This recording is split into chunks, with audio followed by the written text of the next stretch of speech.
عجیب ترین چوری کا واقعہ۔ ایک نہایت شاطر اور ماہر چور نے چوری کی خاطر مہنگا لباس زیب تن کر کے معزز اور محترم دکھائی دینے والے شیخ جیسا حلیہ بنایا اور صرافہ بازار میں سونار کی ایک دکان کے اندر چلا گیا۔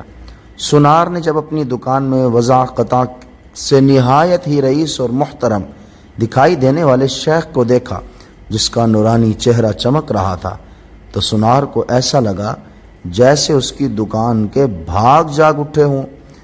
اسے پہلی بار اپنی چھوٹی سی دکان کی عزت و وقار میں اضافے کا احساس ہوا۔ سونار نے آگے بڑھ کر شیخ کا استقبال کیا۔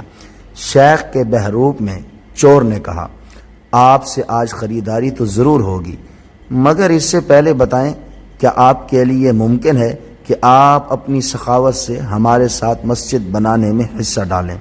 اس نیک کام میں آپ کا حصہ خواہ ایک درہم ہی کیوں نہ ہو۔ سونار نے چند درہم شیخ کے حوالے کیے ہی تھے کہ اسی اسنا میں ایک لڑکی جو در حقیقت چور کی ہم پیشہ تھی دکان میں داخل ہوئی اور سیدھی شیخ کے پاس جا کر اس کے ہاتھوں کو بوسہ دیا اور التجائیہ لہجے میں اپنے اور اپنے اہل و عیال کے لیے خیر و برکت کی دعا کے لیے کہا۔ سونار نے جب یہ منظر دیکھا تو اس سے رہا نہ گیا اور معذرت خواہانہ لہجے میں کہنے لگا، اے محترم شیخ، لا علمی کی معافی چاہتا ہوں، مگر میں نے آپ کو پہچانا نہیں ہے۔ لڑکی نے یہ سن کر تعجب کا اظہار کیا اور سونار سے مخاطب ہو کر کہنے لگی، تم کیسے بد نصیب انسان ہو، برکت، علم، فضل اور رزق کا سبب خود چل کر تمہارے پاس آ گیا ہے اور تم اسے پہچاننے سے ہی قاصر ہو۔ لڑکی نے شیخ کی طرف اشارہ کرتے ہوئے کہا کہ یہ فلاں علاقے کے مشہور و معروف شیخ ہیں جنہیں خدا نے کثرت علم، دولت کی فراوانی اور ہر قسم کی دنیاوی نعمتوں سے مالا مال کر رکھا ہے۔ انہیں انسانوں کے بھلے کے سوا کسی چیز کی حاجت نہیں ہے۔ لوگ ان کی ایک جھلک دیکھنے کے لیے بے تاب رہتے ہیں۔ سونار نے شیخ سے معافی مانگتے ہوئے کہا کہ شیخ صاحب، میں معافی کا طلبگار ہوں، میرا سارا وقت اس دکان میں گزرتا ہے اور باہر کی دنیا سے بے خبر رہتا ہوں، اس لیے اپنی جہالت کی وجہ سے آپ جیسی برگزیدہ ہستی کو نہ پہچان پایا۔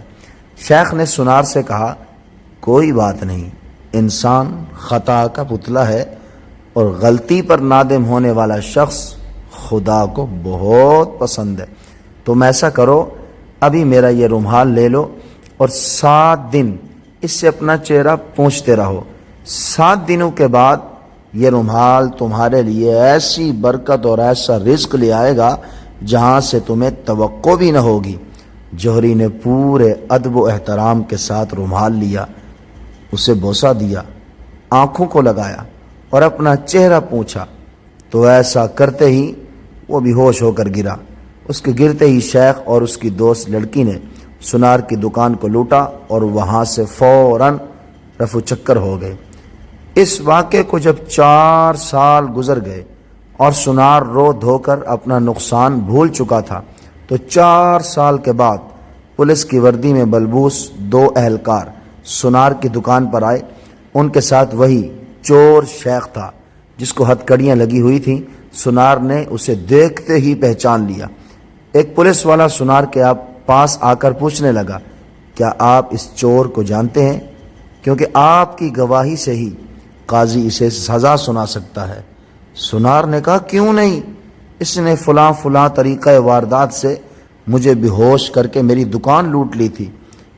پولیس والا شیخ کے پاس گیا اور اس کی ہتھ کھڑی کو کھولتے ہوئے کہنے لگا، تم نے جس طرح دکان لوٹنے کا جرم کیا تھا، ٹھیک اسی طرح وہ ساری کارروائی دہراؤ تاکہ ہم طریقہ واردات کو لکھ کر گواہ سمیت قاضی کے سامنے پیش کر کے تم پر فرد جرم عائد کروا سکیں۔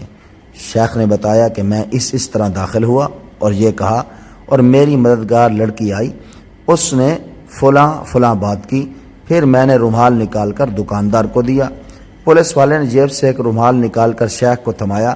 شیخ نے سونار کے پاس جا کر اسی طریقے سے اسے رومال پیش کیا تو پولیس والا سنار سے کہنے لگا جناب آپ بالکل ٹھیک اسی طریقے سے رومال کو چہرے پر پھیریں جیسے ہی اس دن پھیرا تھا۔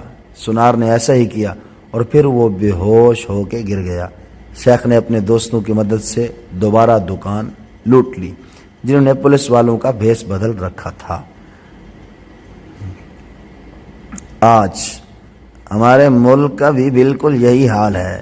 ہر 4 سال بعد چور بھیس بدل کر ہمارے پاس آتا ہے اور چکنی چپڑی باتوں سے ملک اور عوام کا سامان لوٹ کر پتلی گلی سے نگل لیتا ہے۔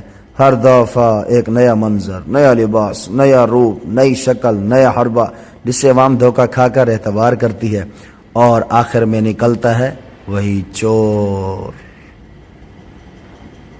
کبھی آئینے کے سامنے اور کبھی پس آئینہ۔ سمجھ تو گئے ہوں گے۔